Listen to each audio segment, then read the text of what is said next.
Okay, welcome to the Fishbowl Radio, everybody. My name is Chief here, and with me, as always, we got some other conversations going on here about the Pete Maverick Center. We're talking about that. That's pretty interesting. Yeah, competition with Pete Maverick. The Pete Mav, son. The Pete Mav. The Pete Mav. I don't know, but I'm ready to go now. I got my 5 bowl games. I don't know if y'all do it or not. I got my 5. I got my 5. Off the top of my head. I got him. I kind of like this bowl season. It was really interesting. All right, we're doing our top 5 favorite bowl games of the college football season. Yeah.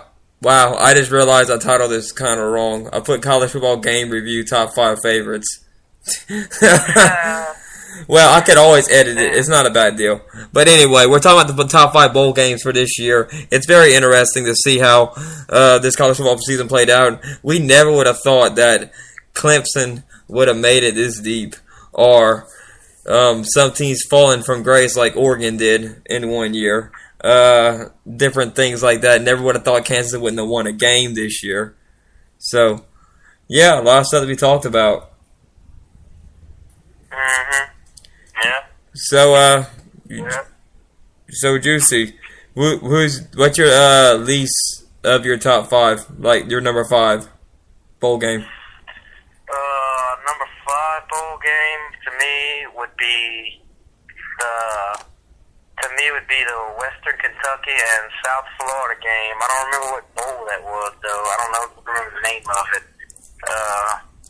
I thought it was a good game. You know, it had its back and forth moments. South Florida opened up like 14-0 lead, and Western Kentucky came back, scored like 24 straight points. Then South Florida scored another 14 straight points. It just went back and forth. I thought it was a hell of a game myself. I enjoyed watching it with all the lead changes and the momentum swings, and it was a lot of points scored. I liked that game a lot. So you like the offensive games? Let's keep going at each other. Let's just do this, you know. Well, there was really no low-scoring games in it, though. Yeah, that was that Western Kentucky and South Florida Miami Beach Bowl. Yeah, that was the Miami Beach Bowl? Yeah. You know what? Okay, Mike, I'll let you go last this time. Since I'm always going last, I'll pick you mine. My number 5th favorite was the Raycom Media Camellia Bowl. Appalachian State. Whew. Can you believe what they had to go through to get this win?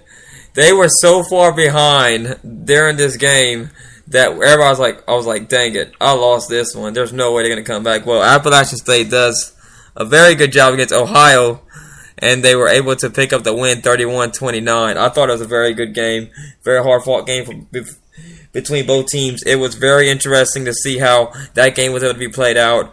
It was a normal scoring game for a football game. They got some defensive stop when they needed to. Appalachian State was able to get ahead there toward the end and be able to pull it off. You actually, that was going to be my number 4 favorite bowl game. Oh well, I'll let you add some added in take on that one. What's your 5th one, Mike? Well, my 5th one's completely way off from y'all. Oh. I actually did like that Appalachian State Ohio game. That one was probably 6 or 7 on my list. Oh, okay. 5 was the Rose Bowl. The Rose Bowl. The Rose Bowl would have not made my list if it wasn't for the fact that it's the Rose Bowl. There's something about it that every year I have to watch the Rose Bowl. I don't care what teams are in it. There could be 2 teams I hate, but I have to watch the Rose Bowl. And yes, this game was a blowout from the first snap, and it was just terrible, and Iowa didn't stand a chance against Christian McCaffrey. But it just felt like a Rose Bowl to me. Like, just seeing Stanford watch until about 3 touchdowns into it. Yeah, and I was like, oh, well, Stanford, man, it's going to be a good game. I really enjoyed watching. That's why this one made my list. Because I just always love watching the Rose Bowl, so that's why I didn't give it any higher, because it really wasn't that great of a game.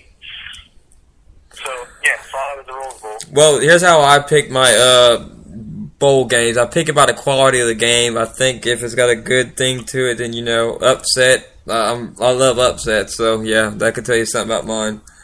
All right, Juicy, what's your number 4? Well, I kind of gave a sneak peek at what it was. It was your number 5, yeah. The Appalachian State Ohio game. I like that one. Well, like you said, they were so far down Nobody gave him a chance. Even I didn't give him a chance to win the game. In fact, I didn't even pick them I to picked win them. the game. And I was kind of upset when they won the game, but needless to say, it impressed me enough to make it on my list. Yeah, I picked against them, but I'm happy for Appalachian State.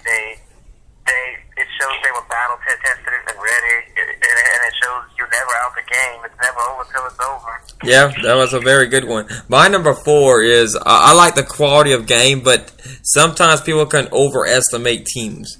And this one was picked to be a very close game. Think about 1 or 2 point difference when we were going into this game, who was going to win it. It's the Buffalo Wild Wings Citrus Bowl between number 12 Michigan and number 25 Florida. That was supposed to be a really, really close game. But, as you know, Vegas isn't always right, as we've seen clearly on the field there. Michigan beating Florida 41-7 in the Citrus Bowl, the Buffalo Wild Wings Citrus Bowl. So, I think that one made that list there because I think that was Jim Harbaugh's coming out party at Michigan, be able to set the stage for next year, where they might even have an even better year next year. Well, year 2 underneath Jim Harbaugh's name. Wait, what? They might win the Big Ten next year. Yeah, I mean, they did a really good job against Florida there, and they showed that they got what it takes to compete against the SEC. What you think, Mike? About your number 4? What's your 4? That game, I was wanting to put that game on this. I'm like, that was weird. That wasn't that great of a game. I tried watching. I'm like, this is a rough one to watch. But my number 4 was the Music City Bowl between Louisville and Texas A&M. Okay. I knew this game was going to be a close game. I was like, it's going to be a good game. I couldn't wait to watch it. And come to find out, it was a fantastic game, 27-21. But what really got me was how Lamar Jackson came out as Louisville's quarterback, and he just dominated. I was so astonished by how good it was. I'm like, they might be a team that might be able to compete with Clemson next year in the ACC. So I like that game. Louisville won. It was a pretty good game. Well, it's kind of a stretch to say that Louisville's going to compete in the ACC next year, but hey, like I say with this, win it next year. But with Lamar Jackson, he's a very good quarterback, so I had to watch Florida State next year. Though they might win it. Florida State too, but I really do think for some reason Louisville might be like a second place team or third place team next year in the ACC. Yeah, we'll see what happens there because, this is way too early to call this stuff. We still got the summer to look at this. We can look at everything we want, but like I said, preseason polls don't mean anything. Who was number 1 this preseason? Beat Ohio State University. Yep.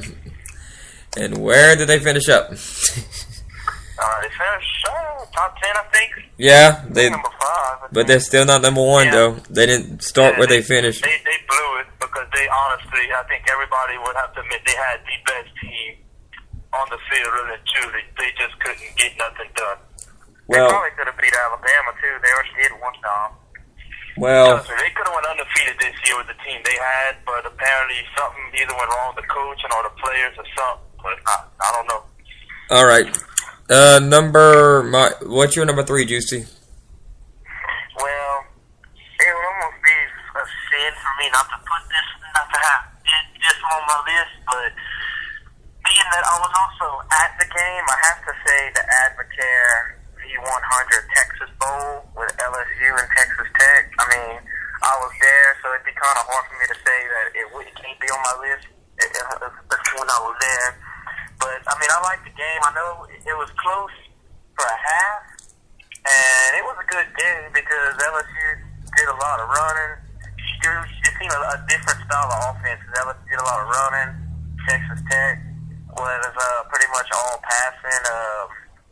It was good for a while, but then I enjoyed it, of course, because LSU pulled away in the second half, and they set records on offense, 600 yards of offense. I think LSU had, Texas Tech had 400 passing yards, 397 yards of offense because they had -3 rushing yards the whole game.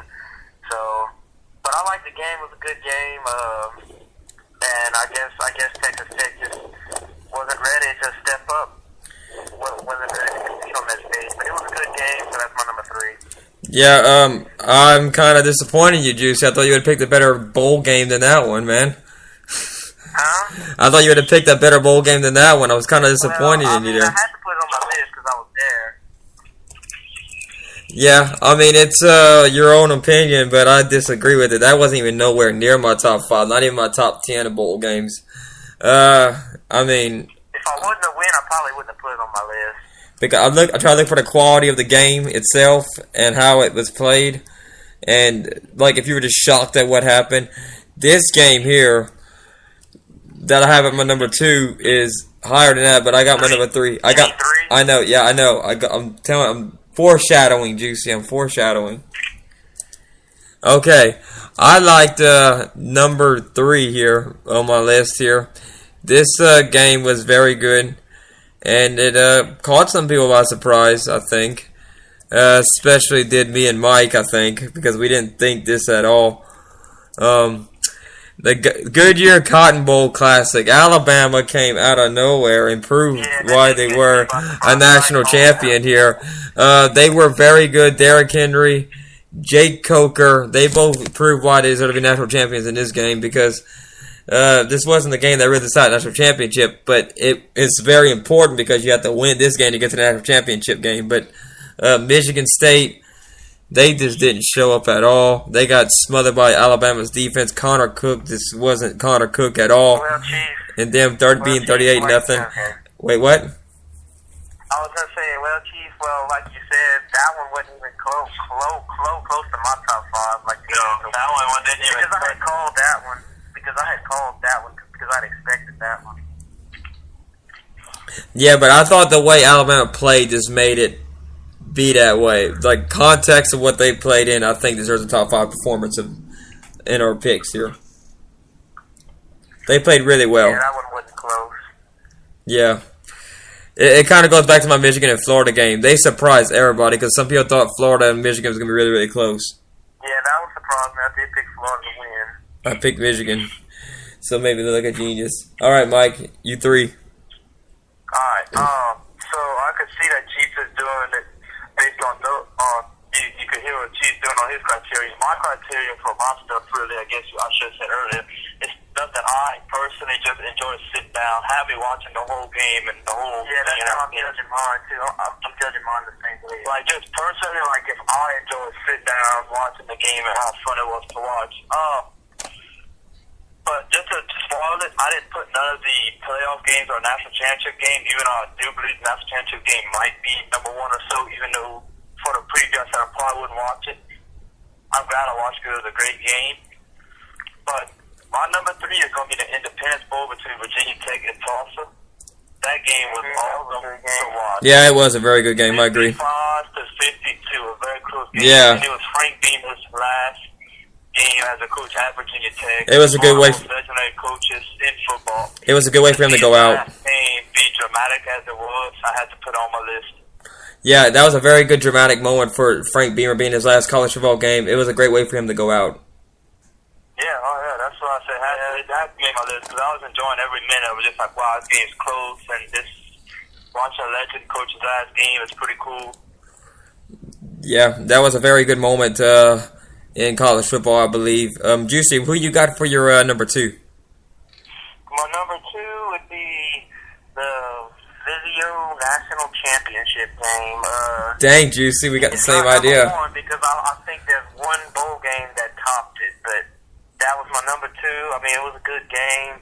I mean, it was back and forth for a while, and then all of a sudden Alabama caught everybody by surprise. It caught me by surprise, too, when they did the onside kick. Got the momentum. I think that's what really had changed the game around and put it in Alabama's favor for the rest of the game. But it was a really high-scoring game, 45 to 40. I mean, I was surprised Alabama's defense gave up 40 points. I was kind of surprised. I mean, because I know Clemson, I knew they were going to put up points, but I thought it'd be like 30-something points. But it was a really good game to watch, and I just truly enjoyed watching every minute of it, even though I didn't want Alabama to win, but still. I had that same time as you, Juicy. I enjoyed every minute of that game. It was a great game. And you know what, Juicy? I agree with you. They're my number 2 as well. This game had everything in it. This was probably the best national championship game since 2013 when Florida State played Auburn. in 2014, actually, if you wanted to go by dates and stuff like that. But that was a really good game, too.